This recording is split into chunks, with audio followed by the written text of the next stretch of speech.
So I saw this trailer and I saw it show up on YouTube, and it's Viola Davis. She's playing in an action film. It's called G20. Now, I don't think Viola Davis is a bad actor. I truly don't. But as I was previewing a trailer, that's hilarious, I started having thoughts, and so I was like, I'm going to save it for when I record. I'm going to share some of those thoughts, but before I do all of that, I'm going to watch the trailer with you all.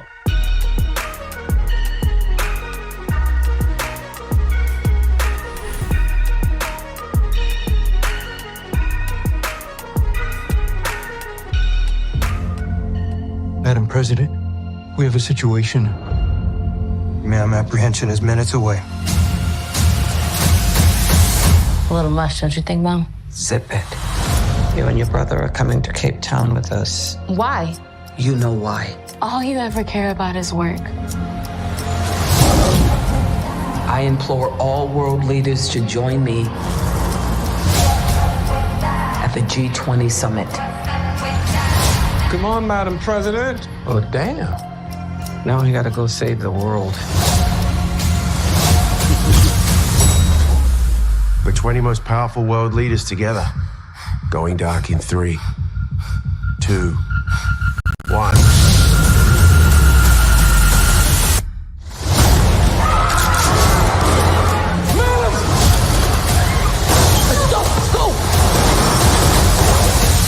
To the governments watching, I've taken the G20 by force. When we launch Project Deepfake, we will reset the world's financial markets. You gotta read the words exactly as written. Quick beige fox. Quick beige fox. Quick beige fox. Now we control the narrative. My husband and kids are missing. We have to find them. If you want to live, you'll follow my lead. Now you're Captain America.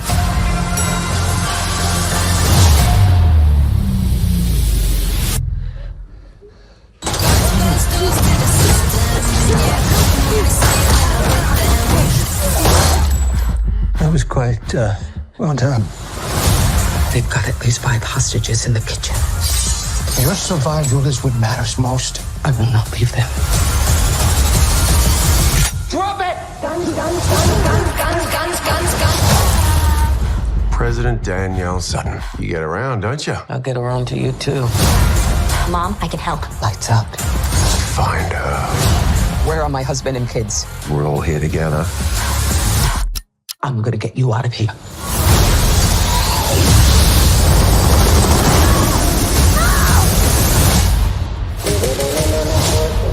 What if we get you into a comfortable pair of heels, hmm?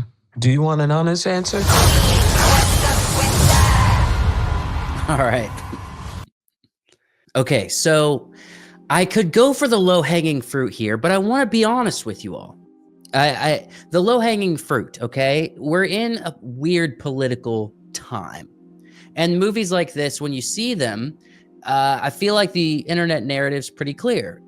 This is a clearly crafted and well-chosen counter to what the consensus is in most of online culture, which is a black woman president is not only taking charge and being a badass, fighting a white male villain, but also saving her family and saving other world leaders. Now, I am very patriotic. I am an American. And so I do love the little digs at saying, like, are you Captain America? And the fact that America is the one that's doing the cool thing. I'm a patriotic guy. I can't help but enjoy that. But this is basically like Die Hard, but with the added element that it's a black woman president. That's the low-hanging fruit. Again, I don't really have a problem with any of that except for just the nature of it sort of being unrealistic. Now,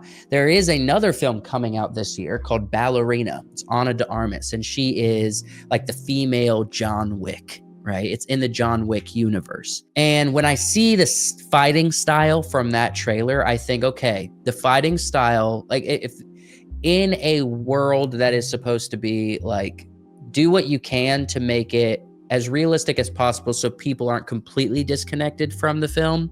And when I see the training and the fighting style in which Ana de Armas is implementing in the trailer, at least, I think, okay, she's using her body weight. She's fighting similar to the way Black Widow, Scarlett Johansson, and Marvel fought, which is a more realistic concept for how a woman can physically combat a very large male. And so I'm not necessarily saying that women cannot fight or stand up for themselves, because I know there are plenty of women that could whoop my tail in the world. But I also know that generally speaking, basis, that is not the case.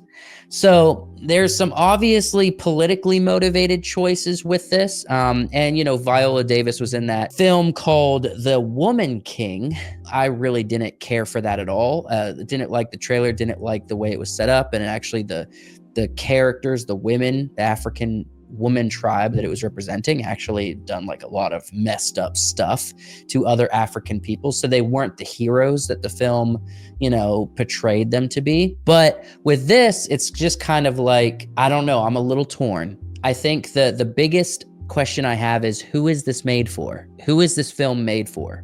That is like a really big question to me. And I'm recalling that one interview that Viola Davis and Jennifer Lawrence did. Jennifer Lawrence was going on and on and on about how her in Hunger Games, she was like the first female action star protagonist, when clearly that wasn't true.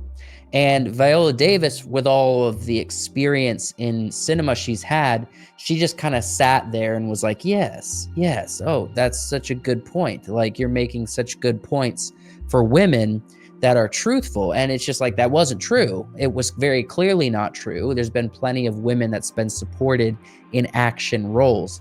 I think that when it comes to women in action films, you have to make sure it's believable, because this identity politics game that Hollywood plays, I truly do not have an issue with diversity, but I want my films to be believable. And yes, I do have an issue with male-led unbelievable films. I'm completely disconnected from Fast and Furious. Like, I was never on those films because I found them ridiculous. I truly did. However, with Viola Davis, she's kind of an older lady. And I guess the big question I'm just trying to figure out is this on the face doesn't make sense to me. Now, Amazon is making this, and it is, I believe, a direct to streaming film. So it's not going to have a theatrical run as far as I'm aware. But these numbers that I found are kind of valid. So I was just looking through as I was meditating on this, I was thinking through, like, what is some recent data that we have that market tests different films, and what are the demographics for that market testing? Because everything is kind of like, oh, both men and women love action films. They would just make those generalized statements. But I was like, what is the truth behind that? Where are the numbers behind those statements? And I think a lot of that is skewed because of, like, Marvel. I think Marvel has a very large female fan base, but just generally action films, it's kind of interesting what you tend to see in the numbers. So I found this. So we have a whole bunch of different films that were released in theaters, and it gives not only the men versus female, but also the demographics here as well. So Caucasian, Hispanic, Black, Asian, that kind of thing. So like Guardians of the Galaxy Volume 3 had 62% male and 38% female. Little Mermaid had 32% male and 68% female. John Wick Chapter 4 was 69% male and 31% female. You have The Flash, all right? So 76% male to 24% female. So as I'm going through this list of kind of action-related films, I am seeing over and over and over again that it is 60s, 70%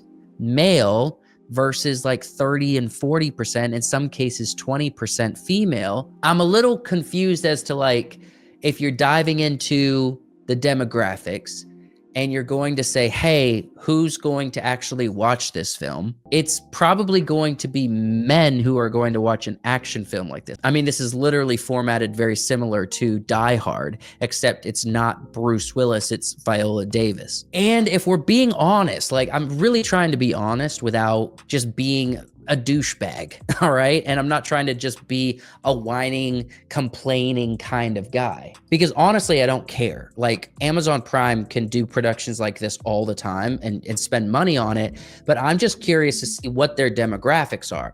Now, it's going straight to streaming and it's not having a theatrical run. That might get more female viewers.